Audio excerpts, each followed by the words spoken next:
You should have more subscribers.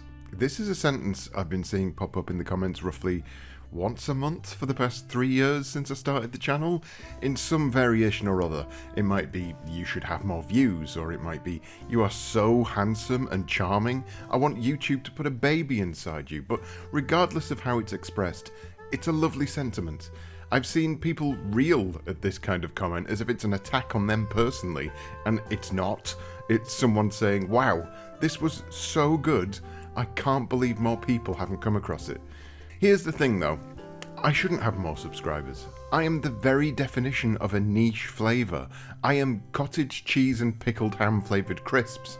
In actual fact, I shouldn't even have the number of subs I have now. I've spent the last 3 years taking the piss out of children from a TV show that was aired in the mid-90s. Most of the games I cover on the channel weren't even heard of by the people who own the system it came out on. A system that is, let's be honest, a relatively niche computer on the world market. And I don't want this to come across as a video in which I sit here and complain about other people's success, about how I deserve to have more success. Quite the bloody opposite. I am absolutely overwhelmed that so many people tune in each week for the stupid shit I pump out. I mean, look at this on the screen right now. What's this all about? Why have I done this? Even I don't know. It's an important topic though, I think, because I see so many people come to YouTube under the assumption that hard work automatically equals a good payoff, and it's simply not true. Hard work is probably 20% of the equation, and I think 20% may even be too high. Look, let me give you an example of just how difficult it would be to find me knowing absolutely nothing about my channel whatsoever. ZX Spectrum, that seems like a relatively benign search term that should surely bring up rose-tinted Spectrum, king of the ZX Spectrum videos, the man who deserves more views and subscribers than literally anyone else on the entire internet. Oh, I'm not there. What is there though? Well, we have the 6 most important games, 10 best games ever, 8 games that I think are better on the ZX Spectrum than the C64, top 10 ZX Spectrum games, top 50 ZX Spectrum games, top 50 ZX Spectrum games of 1985, the top 20 best ZX Spectrum games. Look, you get the idea. Now, you may be thinking, oh, I see what he's getting at. He's talking about lists, this lad, top 10s and whatnot. But no, I'm talking about generalized topic videos. You see, you've got to think of the big picture. When people go to the internet and search for a video, they don't search for just some random budget game they found in a bin in 1985.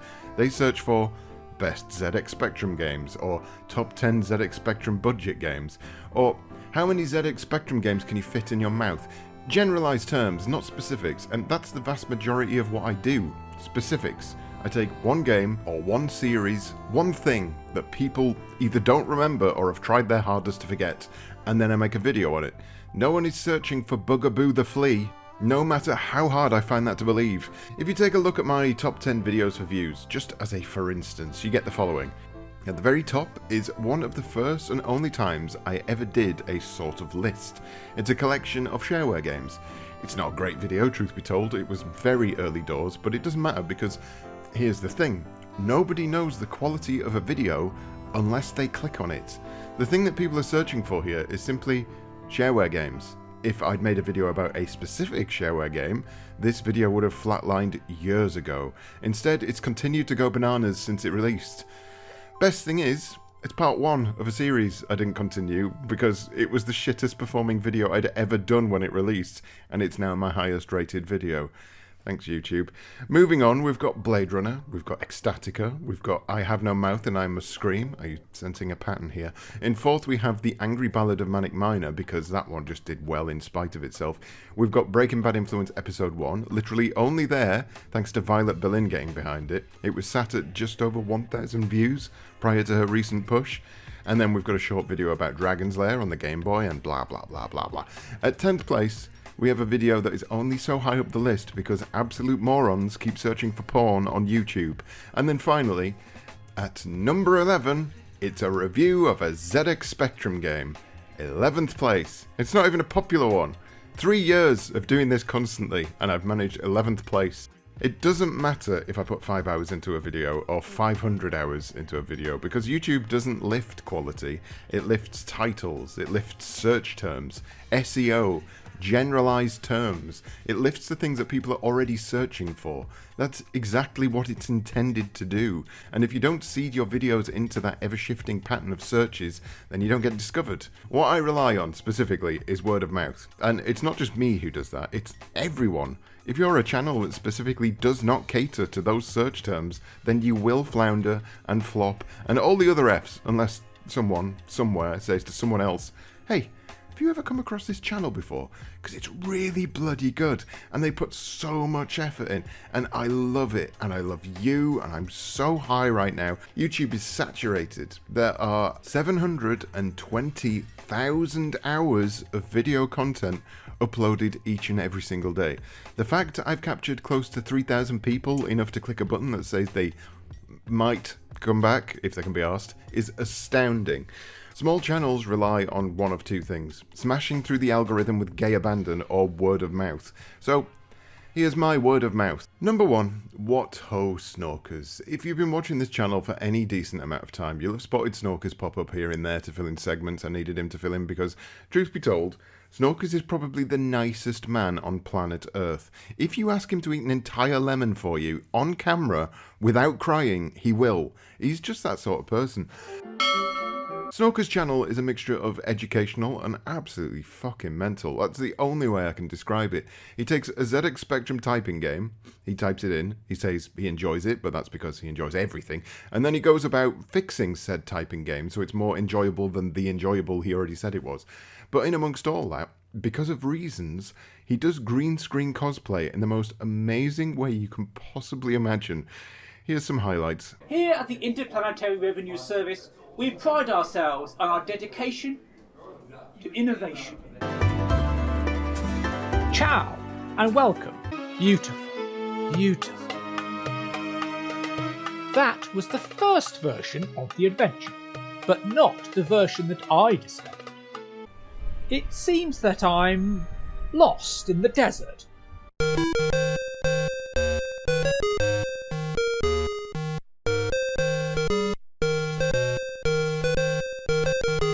Anymore! In at number 2, a channel that isn't even computer or video game based, but it is comedy based, and it is nostalgic.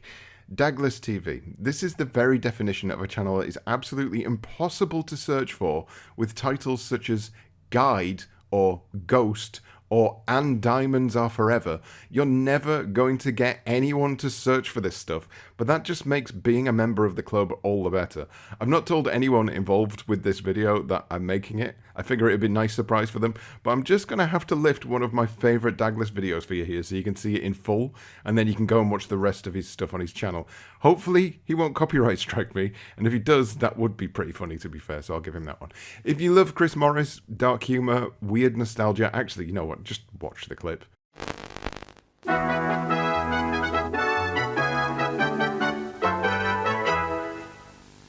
Lots of people think marriage guidance counselling is like this, but in fact it's more like this.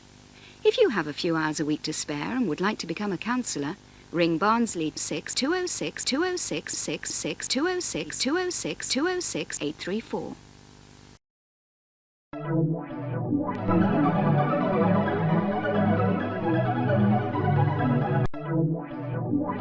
In at number 3, more fun making it. You'll know by now that I pretty much have zero interest in hardware because it's basically just boring magic.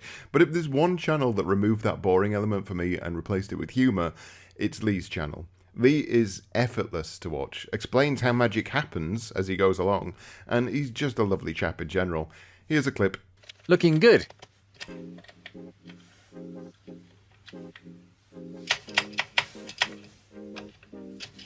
We're on the home stretch now. Oh no. Bugger. In at number 4, Dudley of Yesterzine, another voice you probably recognise from the channel because I just like to make people do stuff. Dudley is the very definition of not searchable because no one in their right mind is searching for someone who talks about things from gaming magazines from 20 years ago. And more fool them, the stupid searching suckers. Anyway, yes, that's what Dudley does, and Dudley does it in a big, long, chunky video at least once a month that covers the best and worst of those magazines in question. He also does other stuff, but I'm not going to talk about that because I'm lazy. Here's a clip. In July 1993, Impact Magazines thought it was a good idea to split their Nintendo-based magazine N-Force in two. A SNES magazine and, astonishingly, a single format one for the NES 2 years after it was replaced in one of its poorer international markets. Finally, in fifth, but not last, no, this isn't a rating system, don't put that on me. We've got One Credit Classics, hosted by Ben, who consistently provides weeknight entertainment by absolutely leveling games you thought were pretty much impossible. That's not necessarily the main reason to watch, however, it's all about Ben's endless enthusiasm and watching the ever-growing progress that goes along with it. Also, a fantastic community of guys in the chat that are always a joy to join in with. Anyway, here's a clip.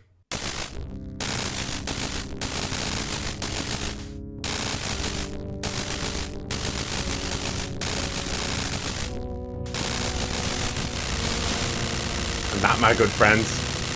That's One Take Jake as well. That's my first go. Oh, Jesus. And that, my friends, is Ghouls and Ghosts, the world version. One credit clear, weapon roulette. And that's it. There's only 5 people on the whole of YouTube who deserve more subscribers or views, not including me.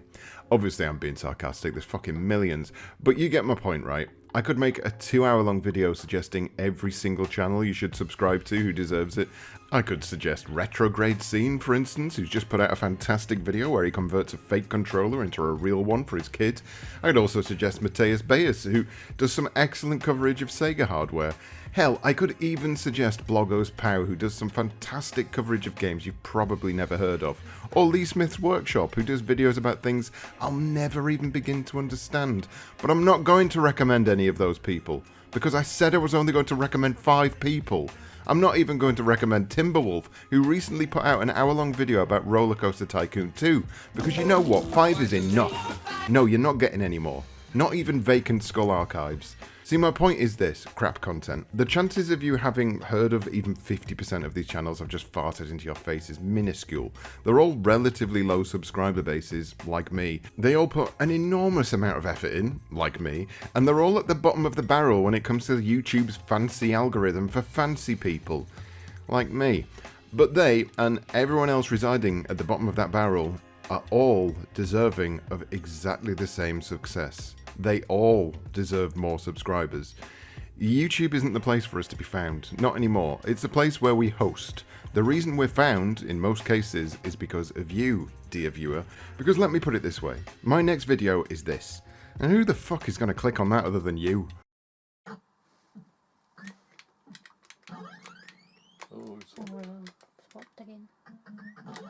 Oh, and again. My screen, and of course I can still go into the directory and get a directory listing if I want. Which would be about it for Mass Superheroes for a little while. The George Reeves Superman TV series will be the next big success. Then there will be It's been sitting on these shelves behind me here for a couple of years now. In fact, 6-7 months ago. Credit Jason Brooke. I don't think that's correct. I think this is Whitaker, but yeah, I'm not entirely sure. If anyone knows for sure, let me know.